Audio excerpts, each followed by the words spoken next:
Hey, Come On Out by Shinichi Hoshi, translated by Stanley Jones. Typhoon had passed and the sky was gorgeous blue. Even a certain village not far from the city had suffered damage. A little distance into the village near the mountains, a small shrine had been swept away by the landslide. I wonder how long that shrine's been there. Well, in any case, it must have been here since an awfully long time ago. We've got to rebuild it right away. While the villagers exchanged views, several more of their number came over. I'm sure it was wrecked. I think it used to be right here. No, it looks like it was a little bit more over here. Just then, one of them raised a voice. Hey! What in the world is that hole? Where they had all gathered, there was a hole about a meter in diameter. They peered in, but it was so dark nothing could be seen. However, it gave one the feeling it was so deep it went clear through the center of the earth. There's even one person who said, I wonder if it's a fox's hole. Hey! Come on out! Shouted a young man into the hole. There was no echo from the bottom. Next he picked up a pebble and threw it in. You might bring down a curse on us. Lay off, warned an old man. But the younger one energetically threw the pebble in. As before, however, there was no answering response from the bottom. The villagers cut down some trees, tied them with rope to make a fence in which they put around the hole. Then they repaired to the village. What do you suppose we ought to do? Shouldn't we build the shrine just up over the hole? A day passed with no agreement. The news traveled fast, and a car from a newspaper company rushed over. In no time, a scientist came out. With all-knowing expression on his face, he went over to the hole. Next, a bunch of gawking curiosity seekers showed up. One who could pick out there were men in shifty glances who appeared to be concessionaries. Concerned that someone might fall in the hole, a policeman from the local substation kept a careful watch. One newspaper reporter tied a weight to the end of the long cord and lowered it into the hole. A long way down it went, and the cord ran out. However, when he tried to pull it up, it wouldn't come back out.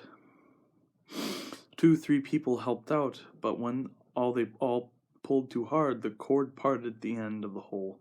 Another reporter, a camera in hand, who had been watching all quietly, quietly untied a stout rope that had been wound around his waist. The scientist contacted people at his laboratory, and they had bring a high-powered bullhorn, which was going to check to see if they could find the echo at the bottom of the hole. He tried switching through various sounds, but there was no echo. The scientist was puzzled, but he could not very well give up on everyone watching on him so intently. He put the bullhorn right up to the hole, turned it to its highest volume, and let it sound continuously for a long time. It was a noise that may have carried over several dozen kilometers above ground, but the hole just calmly swallowed up the sound. In his own mind, the scientist was at a loss, but the look of apparent composure he cut off the sound in a manner suggesting the whole thing had perfectly plausible explanation, and simply said, "Fill it in." Safer to get rid of something one doesn't understand. The onlookers, disappointed that this was all just going to happen, prepared to disperse. Just when one of the concessionaries, having broken through the throng and come forward, made a proposal. "Let me have that hole. I'll fill it in for you." "We'd be grateful for you filling it in," replied the mayor of the village, "but we can't very well give you the hole. We'll have to build the shrine here. If it's a shrine you want, I'll build you a fine one later. Shall I make an attached meeting hall?" Before the mayor could answer, the people of the village all shouted out, "Really? Well, in that case, we ought to have it closer to the village. It's just an old hole. We'll give it to you." So it was settled, and the mayor, of course, had no objection. The concessionary was true about his promise. It was small, but close to the village. He did build them a shrine with an attached meeting hall. About the time of the autumn festival was held in the new shrine, the hole-filling company established by the concessionary hung out its small shingle of a shack near the hole. The concessionary had his cohorts mount a loud campaign in the city. "We've got fabulous A fabulously deep hole. Scientists say it's at least 5,000 meters deep, perfect for the disposal of such goods and waste from nuclear reactors. Government authorities granted permission. Nuclear power plants fought for contracts. The people of the village were worried about this, but they consented when it was explained that there was absolutely no above ground contamination for several thousand years, that they would still share in the profits. Into the bargain, very shortly, a magnificent road was to be built from the city to the village. Trucks rolled over the road transporting lead boxes. Above the holes, the lids were open, and the waste from the nuclear reactors tumbled down into the hole.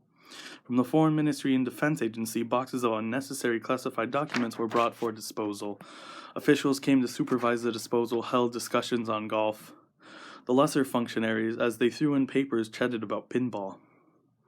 The hole showed no signs of filling up. It was awfully deep, some thought.